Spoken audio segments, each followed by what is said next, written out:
Something related to previous questions, but I want to discuss about this, have discussion about this.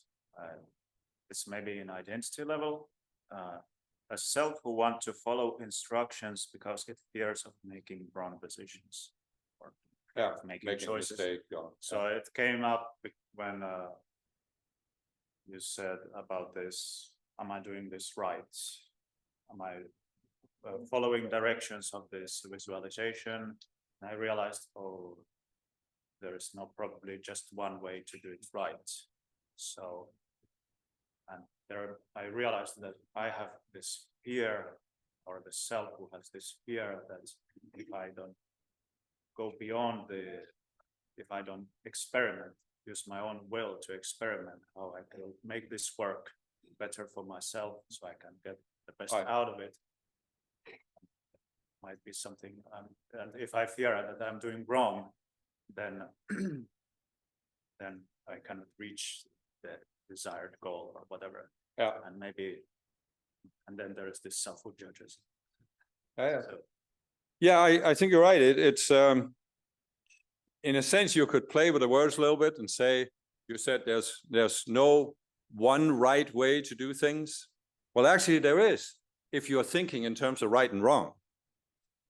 Because that's the whole problem with this. Like the master said, the fallen beings imposed a standard that we have to compare everything to.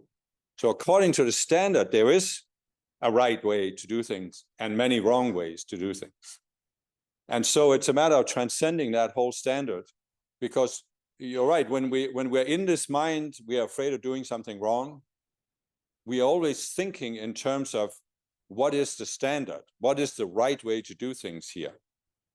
I remember many years ago when I moved to the United States and came to the headquarters of the Summit Lighthouse, I was thinking, how am I supposed to behave here? Show me the rules. And the Summit had many rules. I mean, it had rules for everything. So in a sense, that was easy because you could fit in by following the rules, and then you didn't do anything really wrong. But you didn't do anything basically other than decree and whatever. So that isn't Christhood. You're trying to follow rules. It's not Christhood. The Christhood is being in the flow, like I talked about. You don't plan with the outer mind. You just let it flow. And the only way to be in the flow is to give up the standard of a right and wrong. There is no right and wrong in the Christ mind. They've said this several times. And in the Summit, they would have objected to that. And they would have even said this is a false teaching, because of course there's a right way to do things. That was the culture there. On this, fear of being proven wrong. That what? Fear of being proven wrong. Yeah, fear of being proven wrong. Yeah. And I think that could tie back to the birth trauma, because that's what the fallen beings wanted us to feel, that we have been proven wrong for even being here, or also being proven wrong in specific things. So that might be your reaction to being attacked by them. That you want to just follow the rules because then you can't do something wrong. But see, what are the rules? Is it some rule based on some higher cosmic principle, or is it some rule that's created here on Earth out of the duality consciousness? Because you could see, if you take some of these people that are dictators and think they're always right, or politicians or whatever, they think they're always right. They have one rule: I can never be wrong. So if you don't agree with me, you are automatically wrong. And then, of course, somebody else who's in the duality consciousness, they have the same rule, but they define it differently. So you can see how this is totally artificial and total nonsense. And there isn't. In the Summit, the culture was that if you are the Christ, there's only one right way to do it. So everybody who's has the Christ level attainment, they would do everything the same way, and they would agree on every viewpoint. And I've come to see that just isn't the case. because, I mean, one reason for it is that you can say that, as the master said, there's no absolute truth on earth because people are on so many different levels of consciousness. And what the Christ mind is concerned about is raising people up, not to some ultimate level all at once, but meeting them where they're at and raising them up to the next level. So if you're talking to somebody who has grown up in a very particular culture, you need to give them something that they can relate to, but it takes them a little bit higher. Not give them some ultimate teaching. That's why they're saying, you know, if people aren't ready for Ascended Master teachings, don't give them that, just give them something they can grasp. And so it isn't a matter for the Christ mind to establish some ultimate truth on earth, but to help specific groups of people grow to the next level.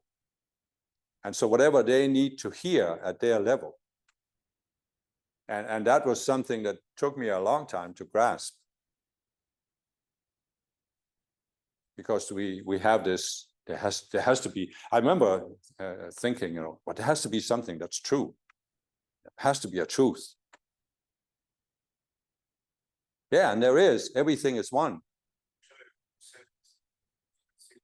So it is self who says that if I can prove it like in the way, or say it in the way that can be denied. Yeah. So in order, there's a self that says,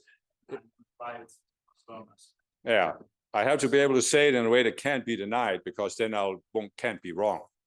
Yeah, but think about what everything the Master said about the duality consciousness. It can deny anything.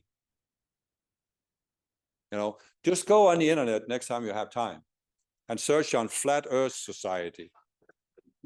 You know, there are people who are seriously denying that the Earth is round. We've all been fooled into thinking the Earth is flat, and NASA has spent billions of taxpayer dollars to create this illusion and these photographs to make us deny that the Earth is flat. The only question they don't answer is, why? Why are they spending millions of dollars for this? What's the purpose? What at flat Earth if they do that? That what? Why on the split Earth? Yeah. It's but it's like, what would be the advantage to anybody to have us believe that the Earth is flat? So, but you see, you can deny anything. But I think this is where we get trapped by the fallen beings, because we are used to, on a natural planet, at least this is what I've tuned into myself, that on a natural planet, you could reason with people because they wanted to grow. So if you could come up with, give them a higher understanding, they would accept it. But so now you come to Earth, now you meet these fallen beings who first of all attack you and want you to be wrong. And then you go into this, well, can't you see that what you're saying isn't right? Can you see this is the way it is? And they just flat out deny it. And you get so shocked by this that you think, okay, if I could just come up with the ultimate argument or the ultimate proof, then they must accept it. But nothing. You have to come to a point, and this took me a long time too.